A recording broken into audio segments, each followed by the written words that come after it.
Llegamos a la segunda parte del contenido: compuestos ternarios, hidróxidos y oxácidos. El profe Platero te saluda y te invito a que te quedes a observar todo el video. Nos vamos directamente a la etapa de creatividad. Acá en la actividad B dice conozcamos los compuestos ternarios. Vamos a encontrar una información importante sobre lo que son los hidróxidos y los ácidos oxácidos en cuanto a cómo se da su formación. Tenemos, por ejemplo, acá una ecuación general donde tú observas un OH que hace referencia al hidróxido y una M que hace referencia al metal. En esta ocasión podríamos tomar como ejemplos los que aparecen acá, que en este caso tenemos un metal alcalino como lo es el potasio adherido al oxígeno. En pocas palabras, el óxido de potasio más agua nos forma el hidróxido de potasio. Y acá tenemos el hierro con esta oxidación de 2. Óxido de hierro más agua nos forma hidróxido de hierro. ¿Te preguntas por qué tiene el 2? Pues recuerda que el hierro actúa con más 2, por lo cual el ion hidróxido, que lo tenemos acá, tiene un estado de oxidación de -1. Entonces significa que si el hierro pierde 2 electrones, tendríamos que tener 2 iones hidróxido. De ahí que tengamos entre paréntesis el ion y el subíndice 2. Te invito a que leas toda esa información, pues así podrás comprender de mejor manera cómo se da la formación de estos compuestos ternarios. Tenemos la otra parte que son los ácidos oxácidos, donde tenemos un no metal, esta N y M, y la parte del, del oxácido, ¿verdad? Entonces, la ecuación general la tenemos acá, que te produce al final un ácido, que es del que estamos hablando. Y tenemos lo siguiente: acá tenemos un breve esquema de cómo se da su formación. Por lo general tenemos no metales en su composición. Acá tenemos el ion poliatómico. Si tú observas, hablamos de un compuesto ternario, por lo cual vamos a tener tres elementos involucrados. En esta ocasión, el ion fosfato se une con el hidrógeno y forma el ácido fosfórico. Tenemos otros ejemplos en la parte de abajo. Luego, en este apartado, tenemos cómo se da la parte de la composición del no metal. En esta ocasión tenemos el fósforo como incógnita. De hecho, acá te menciona, la única incógnita es el número de oxidación del no metal. Y tenemos el ejemplo. Si tú analizas lo que es la parte del compuesto, identificarás que tenemos dos elementos con sus estados de oxidación conocidos. El oxígeno tiene un estado de oxidación de -2 casi siempre, a excepción de los peróxidos, y el hidrógeno acá siempre va a actuar con estado de oxidación de +1.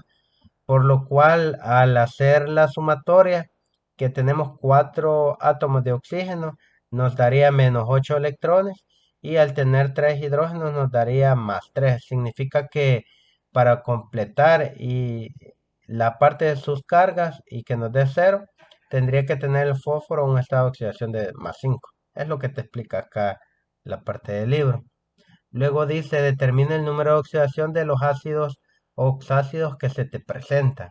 Y tenemos la página en esta ocasión de la etapa de creatividad. Tenemos lo siguiente, veamos. El ácido sulfúrico. Número de oxidación, elementos y cargas. Si tú observas, el oxígeno tiene 4 átomos, por lo cual tendríamos -8 en su estado de oxidación. Y el hidrógeno tiene un estado de oxidación de +1. Tenemos 2 átomos. En sí haría +2 del hidrógeno -8 del oxígeno. Tendríamos un total de -6, por lo cual el azufre tendería a tomar un estado de oxidación de +6 para poder completar, ¿verdad? +8 menos 8 nos va a dar un total de 0, y es el equilibrio de las cargas que se busca al momento de formar compuestos. Número de oxidación del azufre, pues ya la encontramos en esta ocasión y es de +6. Ahora veamos el siguiente. Tenemos el hidrógeno, el manganeso y la parte del oxígeno con 4 átomos. Lo mismo, observa que tenemos un átomo de hidrógeno y 4 átomos de oxígeno. 4 por menos 2 nos va a dar menos 8, más 1. En total nos queda una diferencia de 7, por lo cual el manganeso tendría que tener un estado de oxidación de más 7. Al final, buscando el equilibrio de las cargas que nos dé 0, pues observa más 8. Menos 8 nos va a dar un valor de 0. Y es así como se da la parte de los números de oxidación en relación a los compuestos ternarios. Al final aquí colocamos los valores, que es lo que nos pide estos ejercicios. Vámonos al cuaderno de trabajo. Tenemos la actividad C. Fabriquemos hidróxidos y oxácidos. Tenemos los materiales a utilizar. Acá son de fácil acceso, a excepción del indicador ácido base. Puedes utilizar un indicador natural, como el de repollo morado, por ejemplo, y un trozo de cinta de magnesio. Acá quizá podrías tener un poco de complicación al momento de encontrar este material. El procedimiento acá en la primera parte tú solo acercas la cinta de magnesio, como lo observas en la imagen. En la segunda parte, pues vas a soplar lo que es el indicador diluido acá para observar pues cómo cambia de color según lo que tenemos acá. Básicamente de eso es lo que trata la práctica y acá te traigo un breve video sobre la oxidación del magnesio. Esto te pido que lo leas muy detenidamente, la parte del procedimiento. Lastimosamente al momento de grabar el video pues no tenía el indicador natural como de repollo morado o flor de Jamaica, por ejemplo. Entonces no te lo muestro, pero sí la parte de oxidación del magnesio. Veamos la práctica experimental. Bueno, según los materiales tenemos ahí lo que es la vela y solo acercamos la cinta de magnesio. Observemos pues que empieza a aumentar la temperatura de la pequeña tira de cinta y ya observaremos cómo se genera lo que es la luz. En este momento empieza a arder lo que es la parte del metal. Si tú observas va cambiando de color la llama a un color más intenso y claro. Y es así como estamos oxidando el magnesio a partir de lo que es el oxígeno, ¿verdad? Como fuente de calor al momento de la práctica. Es así como se nos dio el resultado de la práctica experimental y que de alguna manera pues evidenciamos cómo se da la oxidación del magnesio. Al final nos queda una especie de material parecido a, a la quema de madera, por ejemplo, y obtención de ceniza. Y el magnesio arde al fuego, pues bruscamente, donde evidenciamos el cambio de color. Luego aquí tenemos algunas indicaciones que nos dice que hay que agregar ese óxido de magnesio a un depósito, ¿verdad? Como un tubo de ensayo y agregar el indicador. Esta parte te la debo. Espero próximamente pues poder subirte algún video experimental relacionado. Veamos cómo nos quedó en este momento la parte de las actividades. Dice, anota tus observaciones sobre lo que ocurre al poner en contacto el trozo pequeño de cinta de magnesio con la llama. Como lograste identificar, al acercar la cinta de magnesio a la llama se genera una luz intensa, blanca y muy brillante. La cinta de magnesio se quema rápidamente liberando luz y calor.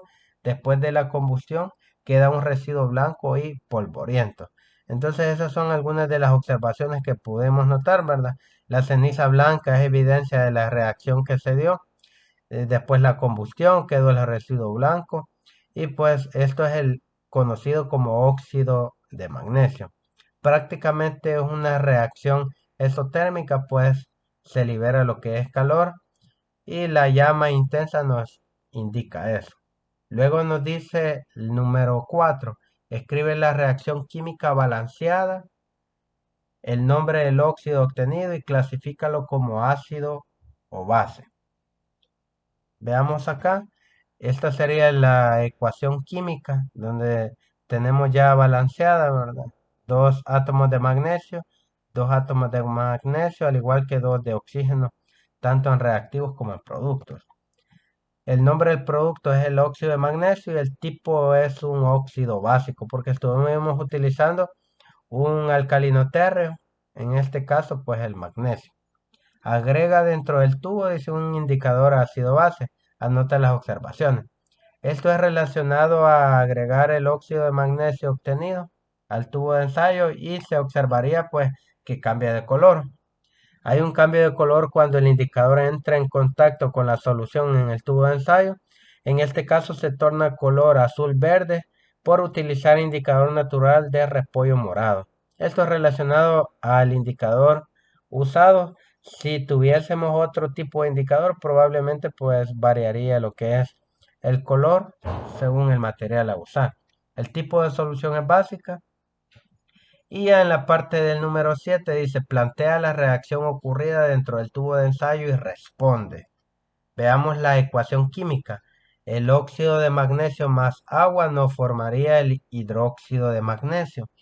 El tipo de producto formado, pues ya mencionado anteriormente, es un hidróxido. Y anota las observaciones y clasifica el producto obtenido. Acá tenemos lo siguiente. Al introducir CO2 o dióxido de carbono con la pajilla, el color del indicador cambia formándose algo parecido a un medio ácido, ¿verdad? Esto ocurre porque estamos alterando, ¿verdad?, con el CO2 lo que es la parte del indicador y por eso se observaría un cambio de color. Tipo de producto obtenido, acá se produciría lo que es un ácido débil y la ecuación química balanceada nos quedaría de esta manera. Tenemos tres elementos, carbono, oxígeno e hidrógeno. Un carbono en reactivo y uno en producto. En la parte del reactivo, dos oxígenos más uno, tendríamos tres en los reactivos y en los productos tendríamos tres. Y hidrógenos, dos en reactivo y dos en producto. Tipo de óxido o anhídrido. En esta ocasión estamos hablando de un anhídrido, por lo cual sería ácido. Y el tipo de producto formado es un oxácido. Esto sería el resultado de la etapa de creatividad.